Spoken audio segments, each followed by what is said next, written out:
So I'm talking to an artist, a wonderful artist named Kathryn Freeman, whom I believe she lives in Chevy Chase in Maryland, in the United States. Is that right? Is that a Yes. correct address for you? Yeah. Although you've been all over the place in your work, in Yeah. in Europe too. Kathryn is a. I'm just going to do a bit of an introduction. Okay. Kathryn is on her website. She's described as a modern magic realist painter. And all those words certainly apply in my view. A narrative figure painter who combines classical composition with magic realism.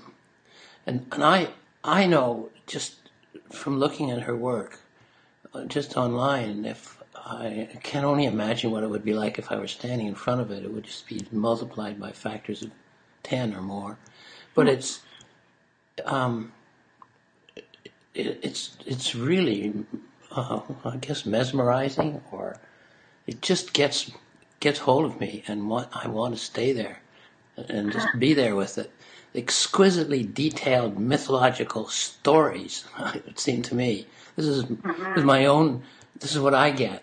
Not like my dreams, or maybe they're like my dreams, but in full color. There's a kind of beautiful eroticism in her choice of subjects and the layering of paint on the canvas.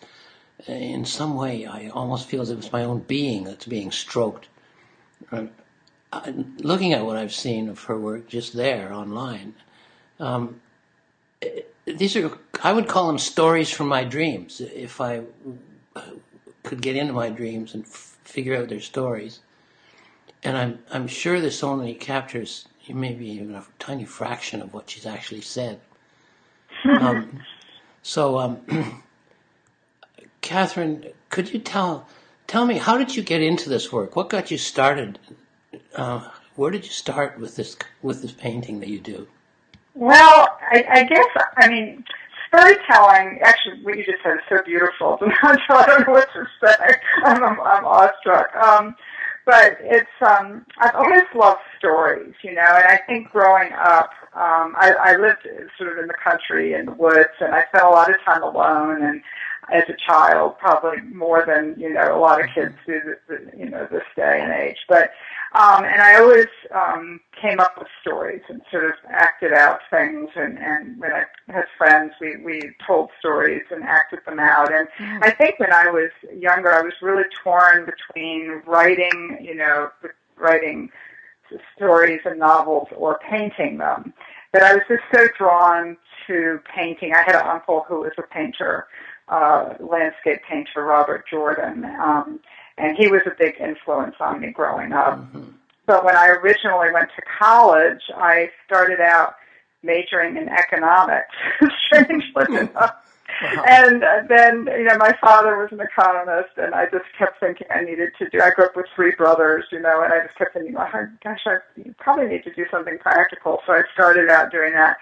And then I just, I started taking some studio classes. And as a child, I drew constantly. Wow. And I drew, it's so funny you said there's sort of your dreams, because I drew what I sort of wanted to happen in my life. If I wanted to have a horse that I could ride anywhere by myself, I would draw a horse, in the forest. Or if I wanted, a mermaid, or, these are more recent images, but basically as a kid, I used drawing as a means to sort of make my daydreams come alive.